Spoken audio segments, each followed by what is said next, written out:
You want the lights on now? Yes, please.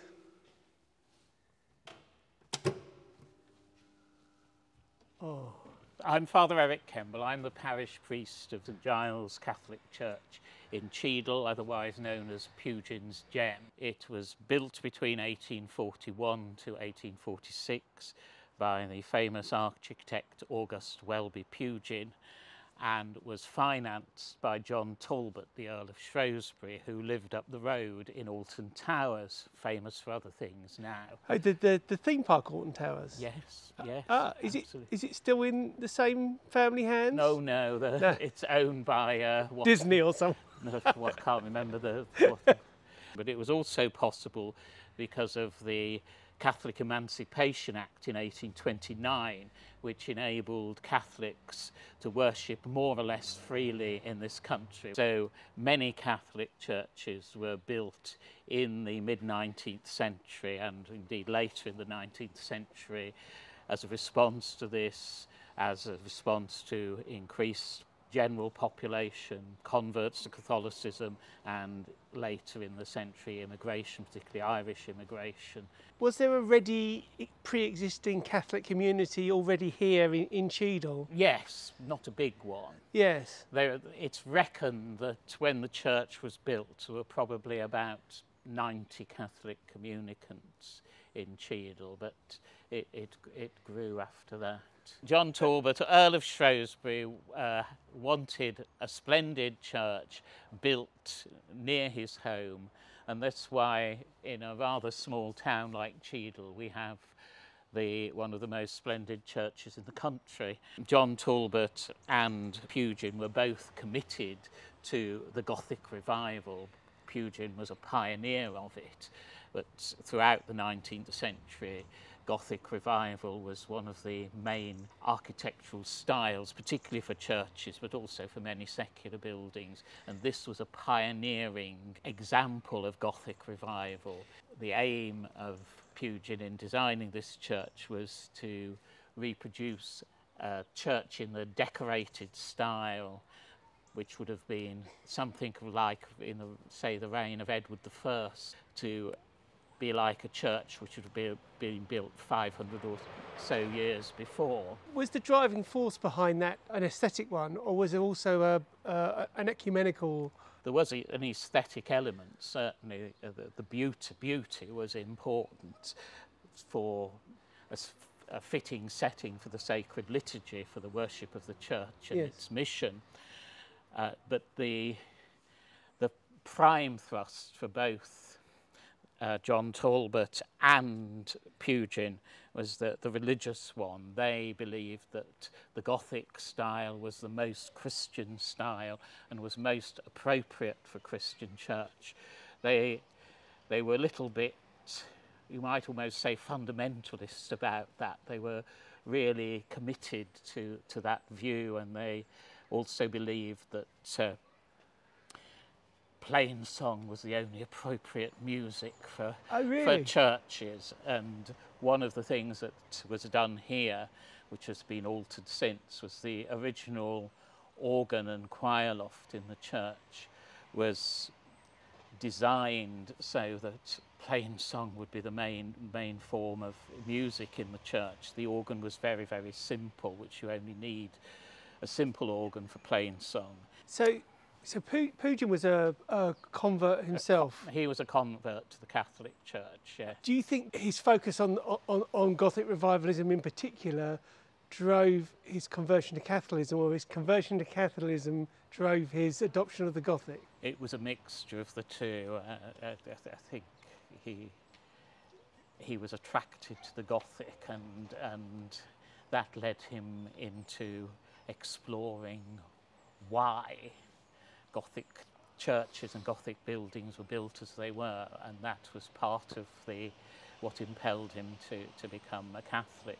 This is the south side of the church, and this is the south porch, which, like every aspect of the church, is rather grand. We've also got our first pair of lions. Yes. And definitely not the last. No, the lions are primarily a tribute to the patron. The rampant lions were taken straight from the Earl of Shrewsbury's coat of arms. The churchyard cross there, which... Oh, so this isn't a this is memorial. Not a it's memorial. This was built by Pugin as a churchyard cross. Many medieval churches had a churchyard cross, and here he gives us a splendid one. And at the cross, at the top, you've got Mary, his mother, and John, the beloved disciple. Yeah. At either side of the crucifix, just like as on the rood screen in the church. So this would have been very striking when the church was first built, because there would be no gravestones at all at that point, and this would have been the only thing in the churchyard. So that's a school over there. That is the parish school, St Giles School, which was also designed by Pugin, the old parts of it that you can see there. Yeah. And this building here, which is now a private house, was originally a convent, and was a convent from the time the church was open till the early 70s, when it was sold, when the last nuns left. And that was also designed by Pugin. You've got a little corner building.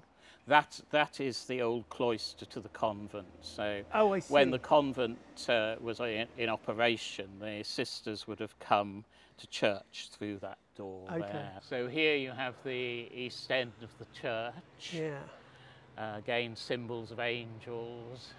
We lost the two statues that were there. Became unsafe and had to be removed. By the east end of the church here, we have graves of former priests of the parish. Oh, okay. So we're going round to the north side of the church now. Yeah, it's a charming village, but I couldn't help but notice as I walked around it, I kept on nearly getting run over. Here, as well as the north aisle and the north porch, which is similar to the south porch, not quite so grand. Yeah. You have the sacristies and the organ loft, and this tower with a lion on the top of it takes you up to the organ loft. But were these all built at the same time, yes, or were some of them? Yes, okay. Everything is. There's been no additions to the building at all, so it was built in as it is now. But it's interesting, isn't it? But you can see the roof line is going through that buttress there. I think there's a deliberate sense to make it look almost as if it had been created over a long period of time, and someone had, perhaps, after the event, sort of tried to put a door in. So this is the north door, which we don't use, but the north porch. I am going to ask you about St Giles. Tell me about St Giles. Well, St Giles was an abbot. He was originally, we believe, from Greece, but most of his adult life was spent in southern France. He was originally a hermit in the forest. We're back in the 7th century here, but the tale is that one day, while he was in the forest, the king and the local king and his henchmen were hunting, and St Giles had befriended a doe in the forest, who gave him milk, and one of the king's men, or maybe even the king himself, attempted to shoot this deer with an arrow, and St Giles stood in the way, and the arrow went in his leg, and after that he was crippled, and he's the patron saint of cripples. Sometime after that, the king persuaded him to found an abbey, and he became abbot of the abbey, and so he is remembered as St Giles the Abbot. And indeed, although we just call this St Giles, the Church of England parish church in Cheadle is known as St Giles the Abbot. Oh. And although St Giles is not a particularly well-known saint today, in the Middle Ages he was a very popular saint, and so you'll find many medieval churches in this country, and particularly in France, but also in other parts of Europe, dedicated to St Giles. And ironically, High Kirk, or whatever they call it, in Edinburgh, of the Presbyterian Church is dedicated to St Giles, a good Catholic saint, but there we are. This is the tower and spire of the church, which was designed to make an impact quite clearly. You can see it for a long way around. It's about 200 feet tall, and you have the very grand west doors, which we do open. We do open for primarily for three reasons. Yeah. For brides to enter for weddings, Yeah. for coffins to enter for funerals, Yes. and it is our disabled access. We have a portable ramp that goes from the west doors, so we have to put that out. Well, appropriate for St Giles as well, I guess. It is. So I saw the keys to the guy on the left, so I guess that's St Peter. That's St Peter, and that's St Paul. And the sword, Yeah, the sword for St Paul, yes. But then I was going to ask about the lions, and the lions... The rampant lions, you can see them on not just the splendid gold ones on the door, but above the door as well. And all around, there's the face of a lion face of lions, yes, all the way around, yes. And another tribute to the Earl of Shrewsbury are the two dogs up there. They're Talbot Hounds, the Earl of Shrewsbury's own dogs, and they're also Talbot Hounds on the east end of the church. Is a Talbot Hound a breed of hound? Particular breed of hound. And there are Talbot Hounds on the east end of the church as well as here. You'll see them as bosses on the roof of the south porch as we go in, and there's also two at the front of the church in gold leaf. So, so there are tributes to the patron around the place. Well, I think it's a very...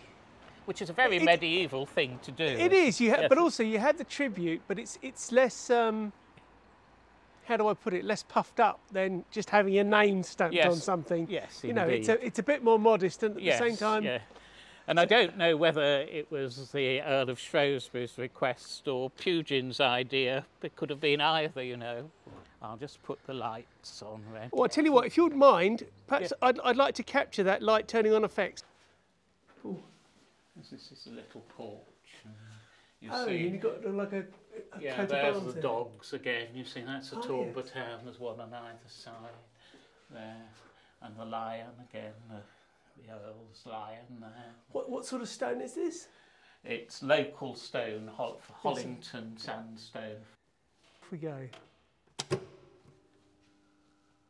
Oh, that's pure theatre. Fantastic. That's completely breathtaking.